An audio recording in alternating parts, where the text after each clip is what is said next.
Hello साथियों, सभी लोग नमस्कार। आज मैं आप लोग को एक अलग फार्मूला आइलर फार्मूला बताने जा रहा हूं। तो आइए देखिए, यहाँ पर आइलर सूत्र द्वारा आइलर बताया था कि वर्टेक्स भी देखिए वर्टेक्स है, एफ आपका फेस यानी सरफेस है और ई आपका एच यानी कोर दिखाया गया है इसमें फार्मूले में। तो भी से क्या समझेंगे, इसका वर्टेक्स यानी शीर्ष समझेंगे आप लोग, और एफ उसका फेस है यानी सरफेस आप समझ सकते हैं इसको, पृष्ठ, और ये ई का मतलब है एज यानी उसके किनारों की संख्या, कोरों की संख्या। जैसे कि आप यहाँ चित्र में देख रहे हैं, बताया गया है कि अगर कोई एक ऐसा पिरामिड है जिसका आधार देखिए, यहाँ पर एक घन को हमने लिया हुआ है। तो घन में अगर हमसे पूछता है इसके शीर्षों की संख्या, तो यहाँ पर देखिए शीर्ष, इसके पहले वीडियो में ये बता चुका हूँ कि कोर क्या होता है, शीर्ष क्या होता है। तो देखिए शीर्ष 1 2 3 4 5 6 और 7 8 कुल मिलाकर के 4 ऊपर दिखाए जा रहे हैं और 4 को नीचे दिखाए गए हैं। तो शीर्षों की संख्या अगर हम यहाँ गिन कर रखते हैं 8, शीर्षों की संख्या 8 रखते हैं। तो पृष्ठ आप जानते हैं, घन, हमारा जो घन होता है इसमें कितने सरफेस होते हैं, इसके पृष्ठ कितने होते हैं, तो पृष्ठ इसके 6 होते हैं। जैसे एक घनाकार कमरा है, घनाभ के आकार का कमरा है, तो उसके चारों दीवार और ऊपर का छत और नीचे फर्श को लिया जाए तो 6 पृष्ठ उसके। तो यहाँ पर पृष्ठों की संख्या हमने रखा 6। अब अगर इसमें पूछता है इसकी किनारों की संख्या बताइए, तो इसके कितने किनारे होंगे, तो देखिए यहाँ पर कोरों की संख्या हमसे पूछा जा रहा है, ई का मान पूछा जा रहा है। तो फार्मूला में हमारा जो आइलर फार्मूला है वी एफ और माइनस ई इक्वल टू 2 दिखाया गया है। तो इससे बड़े आसानी से आप याद कर सकते हैं, 8 6 14 और इसको 75 कर देते हैं 2, और ई माइनस में है इस साइड आ गया तो ई इक्वल टू यहाँ देख रहे हैं कितने आ गए 12। तो हमें कोरों की संख्या कितनी मिल गई 12। और अगर इसमें हम गिनते हैं तो आइए देखिए इसको गिन करके 1 2 3 4 ऊपर कोर दिखाए गए हैं, और ऐसे ही अगर देखा जाए 1 2 3 4 स्तंभ वाले हो जाएंगे और 4 इसके नीचे 1 2 3 और 4। तो कुल मिलाकर के इसके किनारे कितने हो जाते हैं 12 किनारे हो गए हैं। तो यहाँ पर इस फार्मूला के द्वारा बड़े आसानी से आप किसी भी तरह का ऐसा पिरामिड है तो आप सवाल लगा सकते हैं।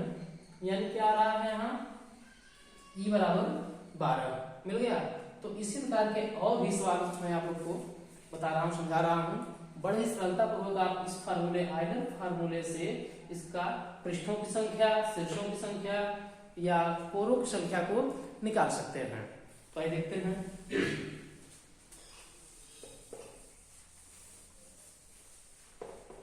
अब अगर मान लीजिए किसी प्रश्न में आपको दिया हुआ है कि इसके फेस कितने दिखाए जा रहे हैं, फेस की संख्या 8 और इसके वर्टेक्स दिखाए गए हैं 10, तो इसके एज यानी किनारों की संख्या बताइए, ई का मान बताना है आपको।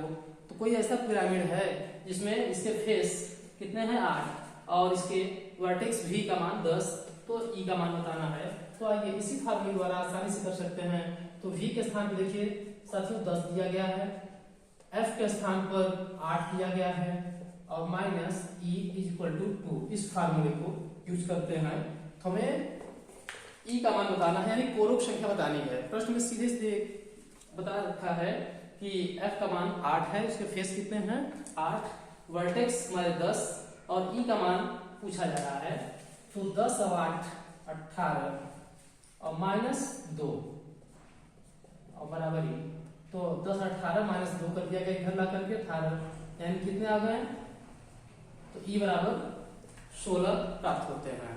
तो इसी तरह के और भी सवाल आप लोग समझा रहे हैं। देखिए इस आइलर फार्मूले से बड़े ही अच्छे से इस तरह के सवाल को आप हल कर सकते हैं।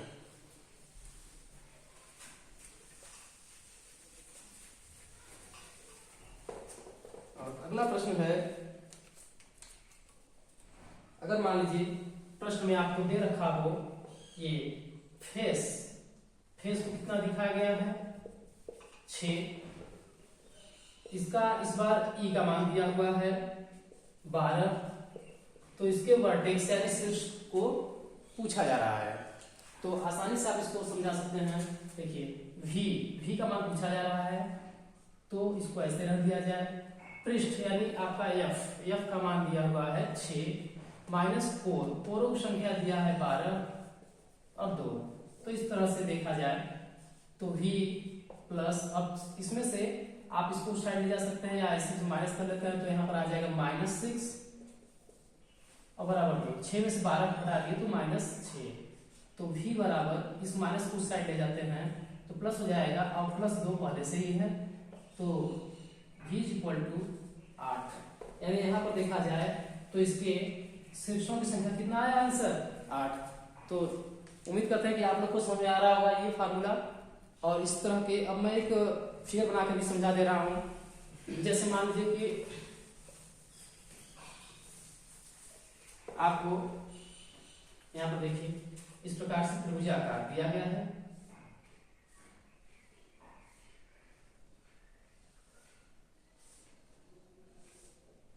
और इसी पर हमको ये बनाया गया है।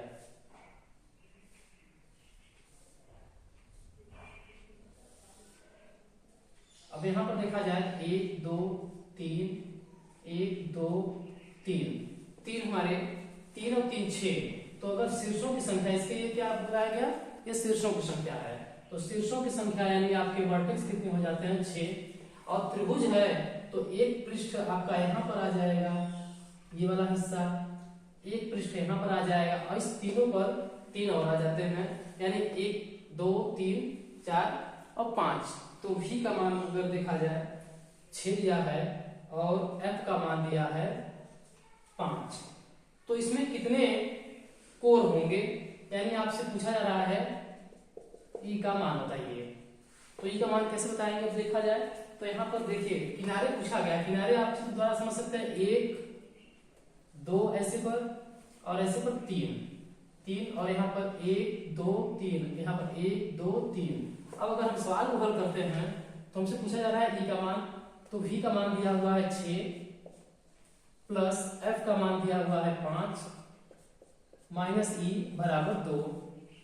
तो 6 और +5 को जोड़ दीजिए 11, और इसको इधर लाते हैं -2 और ये उस साइड जाएगा तो e, तो 11 से 2 गया, आया 9। देखिए तो शीर्षों की संख्या आ गया 9। तो इस प्रकार के सवाल में देखिए अगर हम चित्र में देखें तो इसमें कितने किनारे हैं, 1 2 3 ऐसे हो गए, 1 2 3 फिर 1 2 3, यानी कुल किनारे कितने हो रहे हैं 3 3 6 और 3 9। तो देखिए h हमारा कितना आया, यहाँ पर किनारों की संख्या, e का मान यानी कोर का मान 9 आ रहा है, तो गिनने से भी आ रहा है। तो इसी तरह से आप किसी भी आकृति का इस तरह से अगर दिया गया है सवाल, तो आइलर फार्मूले से v f और -e यानी शीर्ष पृष्ठ और कोर बराबर 2 दिया गया है फार्मूला में। तो आप ऐसे सवालों को हल कर सकते हैं। तो इसी तरह के और भी सवाल को सीखने समझने के लिए देखते रहे Deepak sir class on target classes. सभी लोग को जय हिंद।